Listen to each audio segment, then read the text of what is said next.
Good evening. My name's John Kilby. My name's spelled Kilby. I live at 19 Oxbow Lane. I became involved in the Environmental Commission approximately 10 years ago because of my interest in the shade tree aspects of that.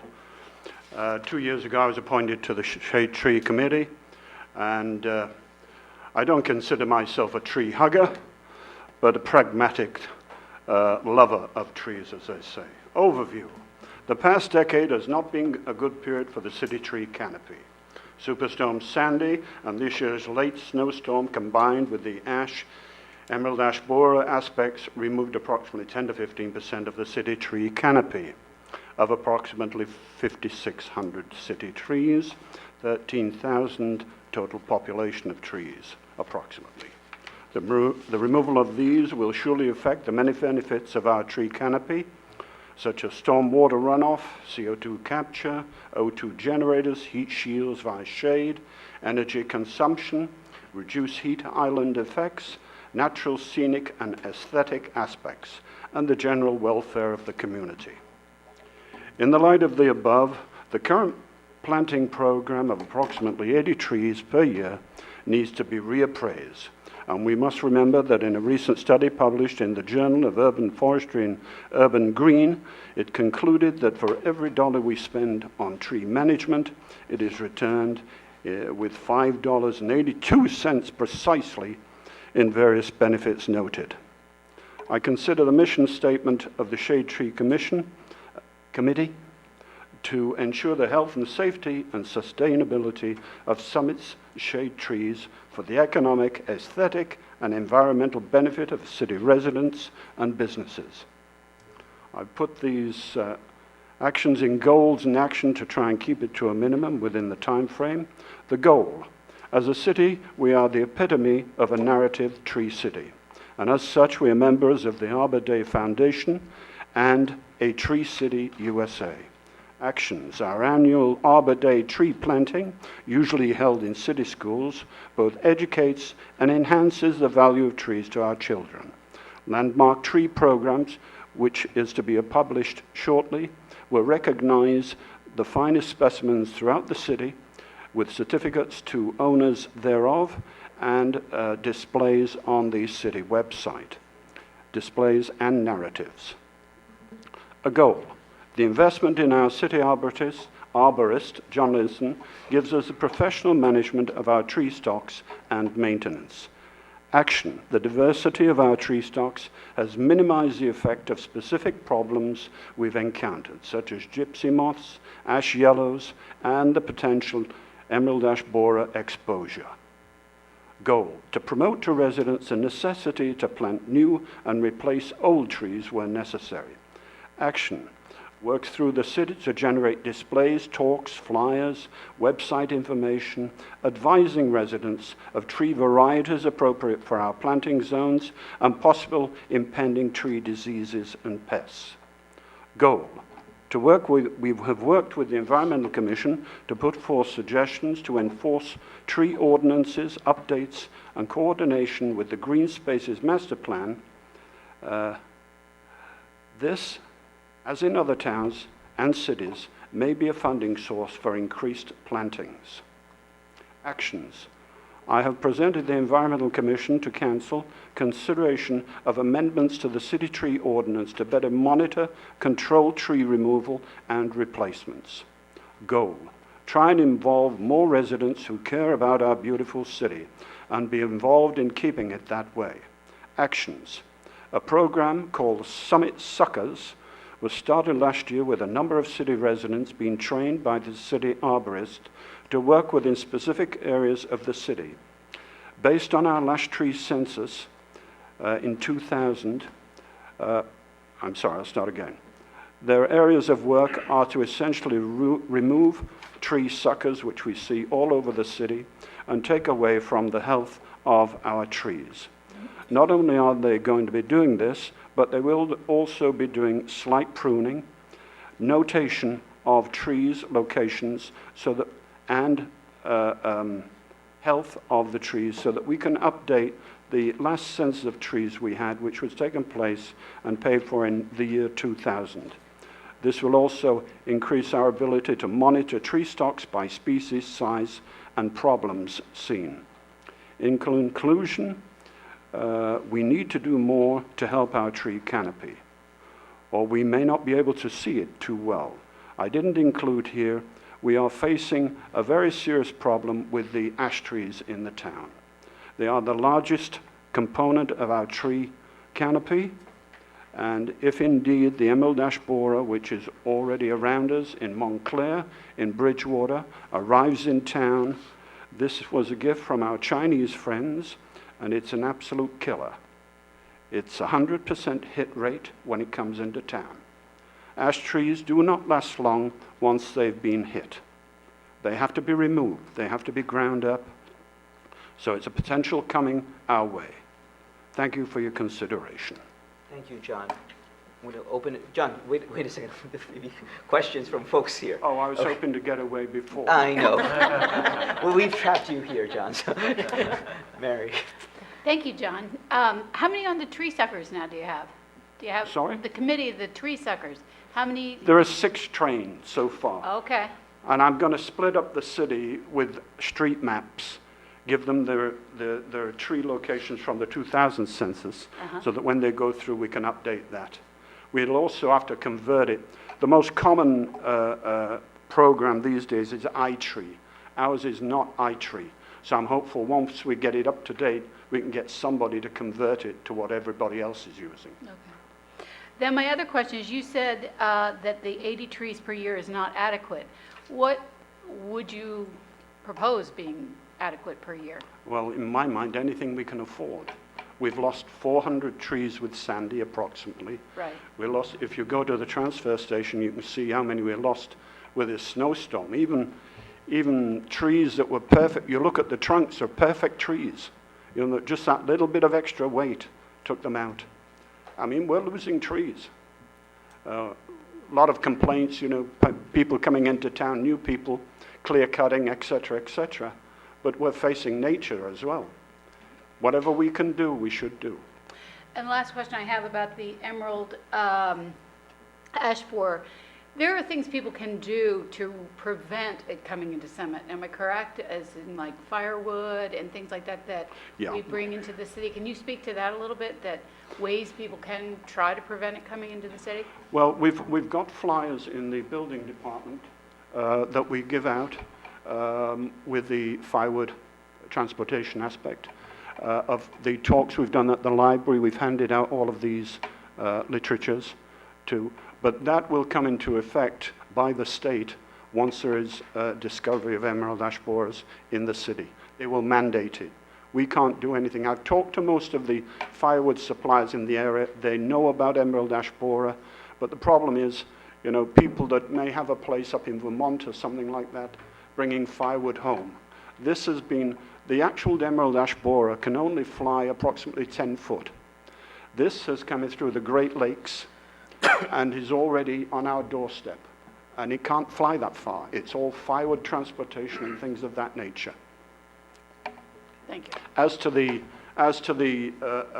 injection, Rutgers is trying to work on a 4-year injection. It's currently 2. It's just prohibitively expensive, and it's really not worth pushing as a remedy.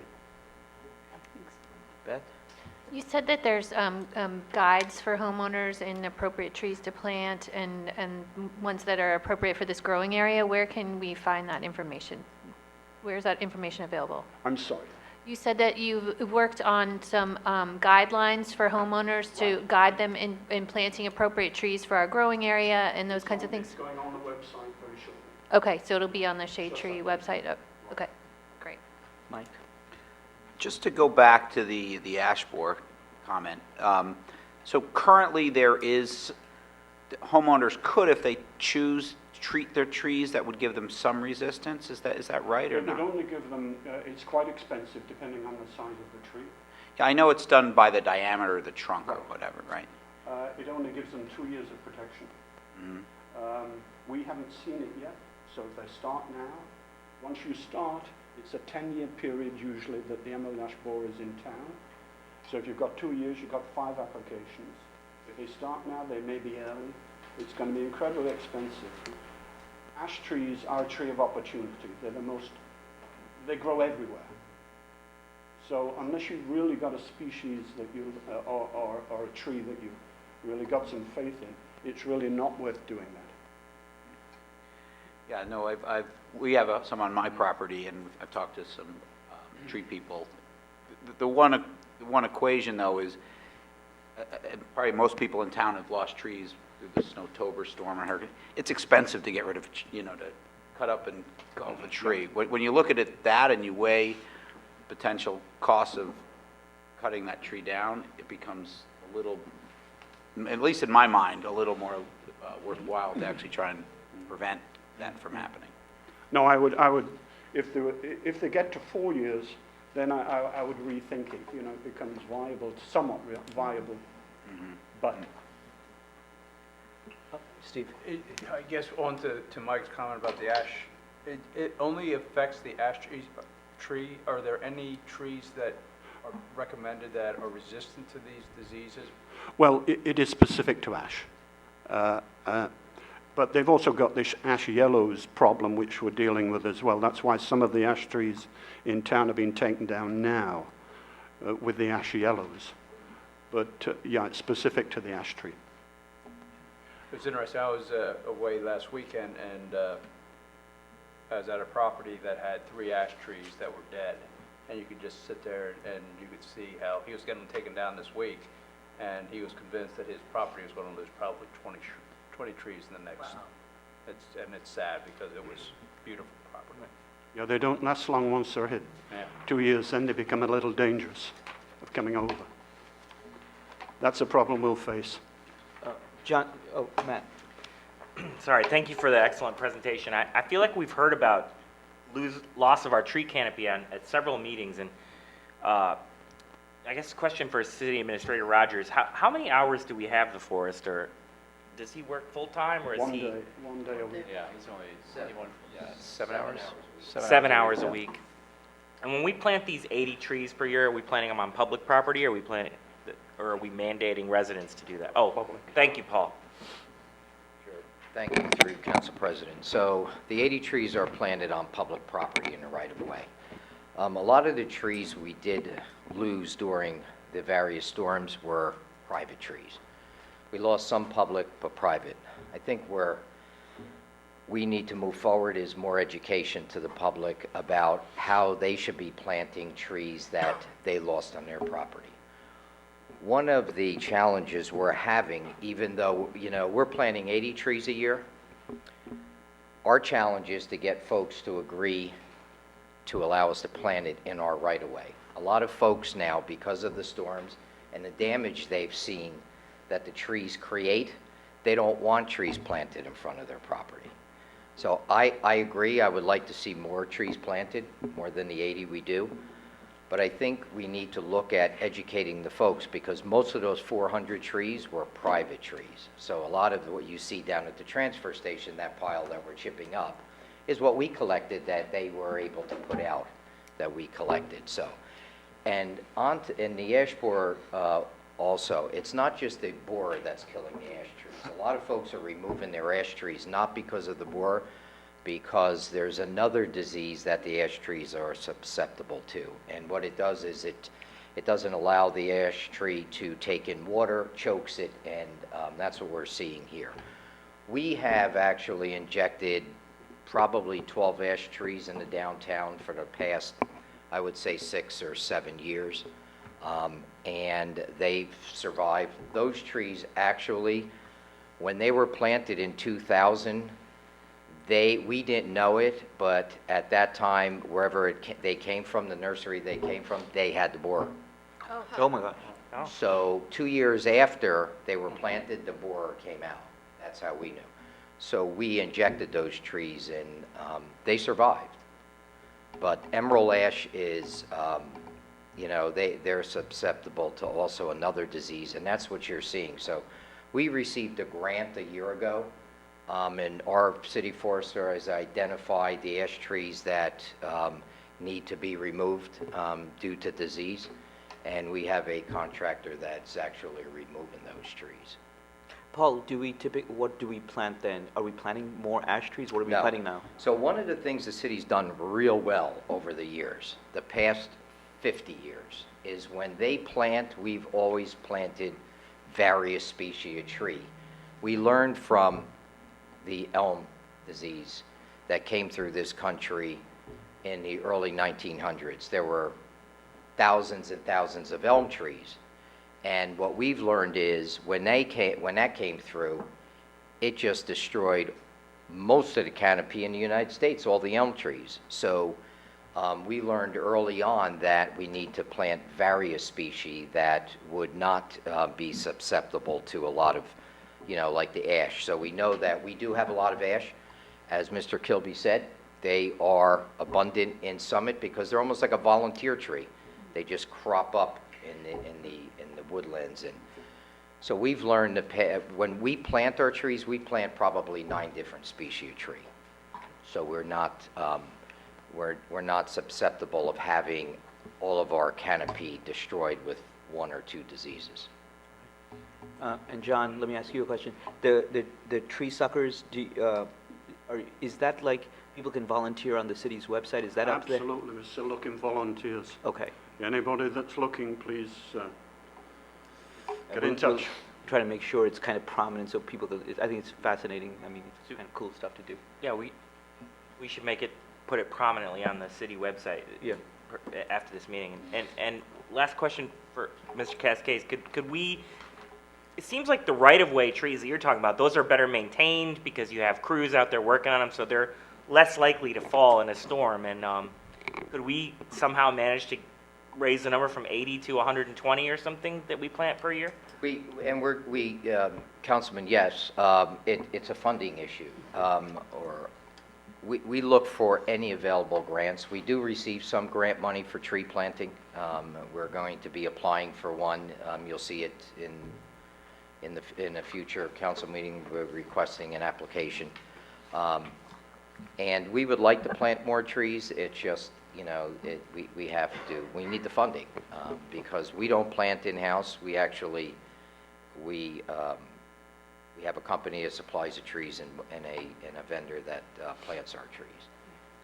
That's something to be looked to for the next year's budget. Thank you. Any other questions?